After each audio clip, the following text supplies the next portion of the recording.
Good morning, students. I hope you all are fine at your home with your family members. आप सभी अपने घरों में बिल्कुल सुरक्षित और सेफ हो और मुझे अच्छे से पता है कि आप सभी हम सबको, टीचर्स को, अपने स्कूल को और क्लासमेट को बहुत ज़्यादा मिस कर रहे हो, ठीक है।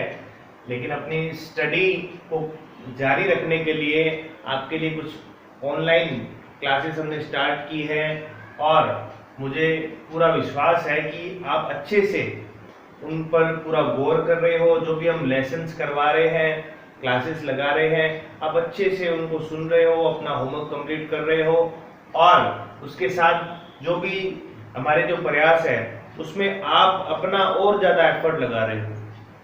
तो एग्रीकल्चर जो हमारा 4th चैप्टर है ज्योग्राफी का, उसका हमने लास्ट जो क्लास लगाई थी उसके अंदर फूड ग्रेन्स की जो भी 5 जो भी, जैसे राइस हो गई, व्हीट हो गई, मिलेट्स और उसके साथ पल्सेस, ठीक है, इनके बारे में हमने बात की थी। आज हम बात करेंगे कि फूड ग्रेन्स तो है, ठीक है, लेकिन वो क्या बिजनेस पर्पस के थ्रू मोस्टली यूज होते हैं।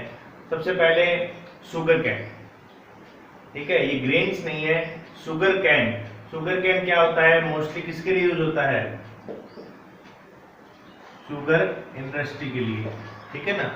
शुगर इंडस्ट्री यानी चीनी के लिए शुगर कैन का जो फसलें हैं वो उगाई जाती है। अब इसके कैरेक्टरिस्टिक्स में क्या है कि हॉट एंड ह्यूमिड क्लाइमेट की इसमें नीड होती है, ठीक है। नेक्स्ट है कि जो टेम्परेचर है वो एवरेज टेम्परेचर इसमें 21 डिग्री टू 27 डिग्री सेल्सियस के बीच होता है, ठीक है। 21 से 27 डिग्री सेल्सियस के बीच का टेम्परेचर चाहिए, किसके लिए, शुगर कैन की क्रॉप के लिए, फसल के लिए, ठीक है। उसके बाद एवरेज रेनफॉल 75 टू 100 सेंटीमीटर, यानी बहुत ज़्यादा बारिश की जरूरत नहीं होती है। एक चीज़ और मैं आपको बता दूं, अच्छे से याद कर लेना या समझ लेना कि जो शुगर कैन की जो फसल होती है वो लगभग 12 महीने तक, ठीक है, या 12 महीने से ज़्यादा लंबे समय तक तैयार होने में समय लगाती है, ठीक है। यानी सबसे ज़्यादा समय अगर कौन सी फसल तैयार होने में लगाती है तो वो है शुगर कैन, ठीक है। नेक्स्ट, सेकंड लार्जेस्ट प्रोड्यूसर है कौन, इंडिया। किस मामले में, matter of producing of sugar cane, after, no, China नहीं है, इस बार कौन सा है, ब्राजील। यानी वर्ल्ड में सबसे ज्यादा जो शुगर कैन कहाँ होती है, ब्राजील में होती है। सेकंड नंबर पर इंडिया, ठीक है। और इंडिया में सबसे ज्यादा कहाँ होती है, यूपी, महाराष्ट्र, कर्नाटका। इसमें कई बुक्स में आपको यूपी मिलेगा, नेट वगैरह पे देखोगे तो महाराष्ट्र भी मिलेगा, ठीक है। तो यूपी, महाराष्ट्र, कर्नाटका और तमिलनाडु, ठीक है, इन सब में क्या है, सबसे ज्यादा ये लीडिंग प्रोड्यूसिंग स्टेट्स के अंदर आते हैं, इसके शुगर कैन के। अब सबसे ज्यादा, दोबारा से इसको रिवाइज करें, हॉट एंड ह्यूमिड क्लाइमेट, ठीक है, यानी गर्म लगभग और ह्यूमिड, यानी ह्यूमिड कहाँ होता है, लगभग जो आपका कोस्टल एरिया होता है वहां पर क्या होता है, लगभग गर्मी रहती है, सर्दी तो वहां आती नहीं है। और ये लगभग शुगर कैन की जो क्रॉप्स होती है वो 12 मंथ्स, यानी इतना लंबा समय लेती है तैयार होने में। तो आप इससे समझ ही गए होंगे कि लगभग ये जो भी इन्वायरमेंट कंडीशन का होती है, महाराष्ट्र, कर्नाटक, तमिलनाडु और कुछ हद तक यूपी, ठीक है। और जहां पर शुगर कैन प्रोड्यूसिंग ज्यादा होगी वहां पर क्या होगी, शुगर इंडस्ट्री होगी। तो चीनी की मिलें भी कहाँ होगी, इन्हीं स्टेट्स में सबसे ज्यादा मिलेंगी, ठीक है। तो इंडस्ट्री से रिलेटेड जो चैप्टर आपका आगे आएगा उसमें आपको पता चल जाएगा कि शुगर कैन सबसे ज्यादा कहाँ होता है, यूपी, महाराष्ट्र, कर्नाटका में। तो शुगर मिल्स भी कहाँ होगी, इन्हीं स्टेट्स में होंगी। तो शुगर कैन, इसके बाद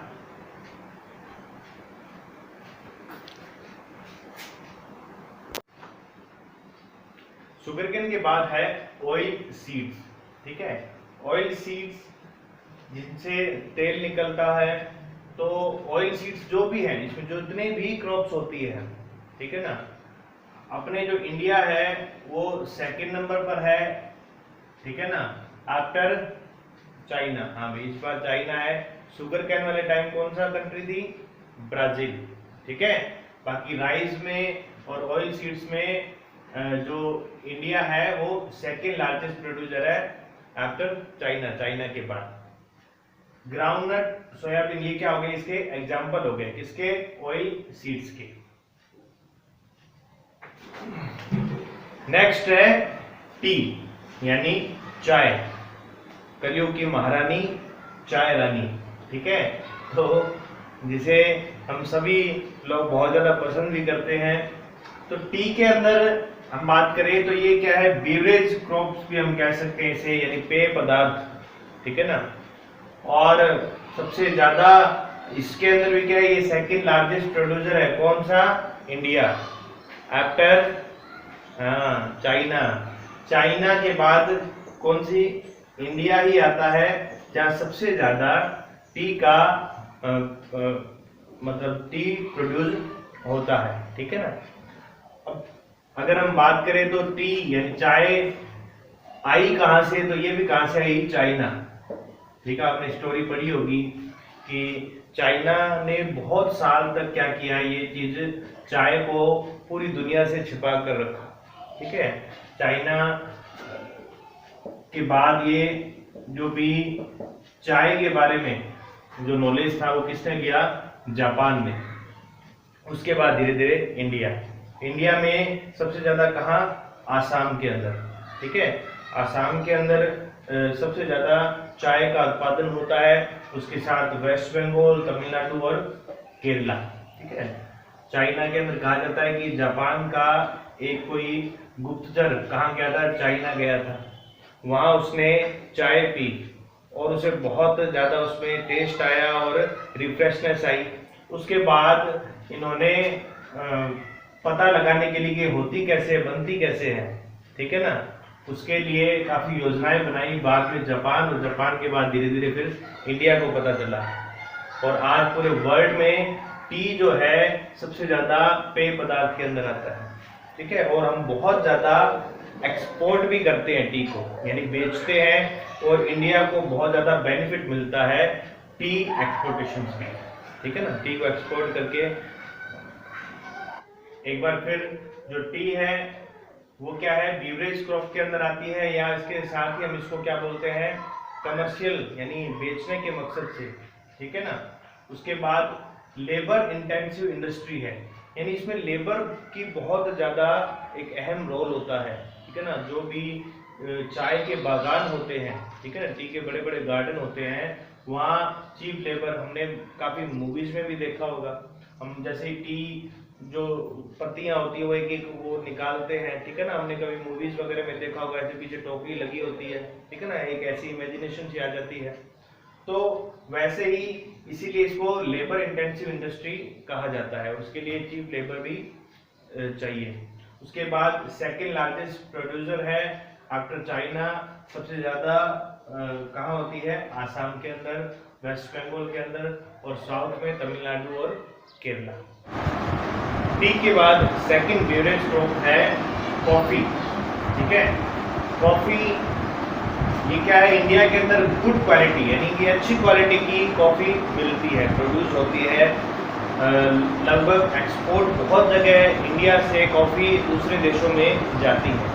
ठीक है ना, उसके साथ ही सबसे ज्यादा प्रोड्यूस क्या होती है? बाबा बुडान हिल्स जो है नीलगिरी के पास कर्नाटका के अंदर, ठीक है ना, वहाँ कॉफी का प्रोडक्शन सबसे ज्यादा होता है, वहाँ इसकी जो फार्मिंग है वो सबसे ज्यादा होती है। उसके बाद केरला और तमिलनाडु। तो कॉफी जो है इंडिया में गुड क्वालिटी, अच्छी क्वालिटी की कॉफी मिलती है, यानी कि बनती है या फार्मिंग के थ्रू हमारे पास आती है। उसके बाद मेन जो एपी सेंटर हो गया वो हो गया बाबा बुडान हिल्स। लीडिंग या लार्जेस्ट प्रोड्यूसिंग स्टेट कौन सा हुआ? कर्नाटका। नेक्स्ट है हॉर्टिकल्चर। हॉर्टिकल्चर क्या कहते हैं? यानी फ्रूट्स और वेजिटेबल्स जो भी जितनी भी होती है, ठीक है ना, वो किसके अंदर आएगी? हॉर्टिकल्चर के अंदर आएगी। ठीक है, जितने भी फ्रूट्स है, चाहे वो मैंगो, बनाना, ये सारे के सारे, ठीक है, इसके अंदर भी, यानी सारी जो सब्जियां या फ्रूट्स के अंदर एक एक हम रैंक निकाले पूरे वर्ल्ड में, तो इंडिया की कौन सी रैंक आती है? सेकंड रैंक आती है आफ्टर चाइना। ठीक है, चाइना के बाद सेकंड रैंक इंडिया की है, चिंता मत करो, फर्स्ट हो जाएगी। ठीक है, उसके बाद फ्रूट्स और वेजिटेबल्स सारे किस में आएंगे? हॉर्टिकल्चर में आएंगे। ठीक है, अपने को बस इतना ही इसके अंदर देखना है। ये हो गई हमारी सारी की सारी फूड क्रॉप। उसके बाद नेक्स्ट आती है रबर। ठीक है, रबर ये क्या है? मॉइस्ट और ह्यूमिड क्लाइमेट के अंदर होता है। उसके बाद रेनफॉल इसके अंदर मोर देन 200 सेंटीमीटर, यानी रबर की जो प्लांटेशन होती है उसमें 200 सेंटीमीटर से ज्यादा रेनफॉल चाहिए। नेक्स्ट की सबसे ज्यादा कहाँ होता है? केरला और तमिलनाडु में रबर का प्रोडक्शन। उसके साथ अंडमान निकोबार, क्योंकि अंडमान निकोबार, केरला आपको पता ही है, अगर हम देखें तो सबसे ज्यादा रेनफॉल इंडिया में यही होती है। ठीक है, राजस्थान वगैरह यहाँ तो पॉसिबल ही नहीं है कि हम सोचें कि चलो रबर का प्लांटेशन करते हैं। तो ओवरऑल हमने लगभग सारे जो भी इसमें क्रॉप्स है, हमें स्टेट वाइज एक दिमाग में हमें पता लग गया कि कौन सी कहाँ है, कौन सा कहाँ है। ठीक है, इसके बाद अब बार बार आपको एक ये चीज हो गई कि सेकंड लार्जेस्ट, हर बार सेकंड, तो आप ये भी सोचो कि पूरी दुनिया में लगभग जितने भी फूड ग्रेन्स हैं, हमारी रैंक फर्स्ट, सेकंड या फोर्थ तक रही है। ठीक है ना, तो इसका मतलब पूरी दुनिया में बहुत ज्यादा तरह की फसलें इंडिया में होती है। ये बात बहुत ही प्राउड की है। उसके साथ ही रबर का भी हमने देख लिया। अब सिर्फ हमारे जो भी रहता है वो है आपकी, मुझे पता है आपने बहुत सारी क्रॉप्स आज देख ली। अब लास्ट में फाइबर क्रॉप्स रहती है, वो सिर्फ दो ही है, कॉटन और जूट। वो नेक्स्ट वीडियो में हम उस पर डिस्कस करेंगे। ठीक है, आज के लिए इतना ही। सारी की सारी ये जो वीडियो है उसको अच्छे से देख लो और नोटबुक में इसको नोट भी कर लो। ठीक है, keep learning, keep practising, have a good day.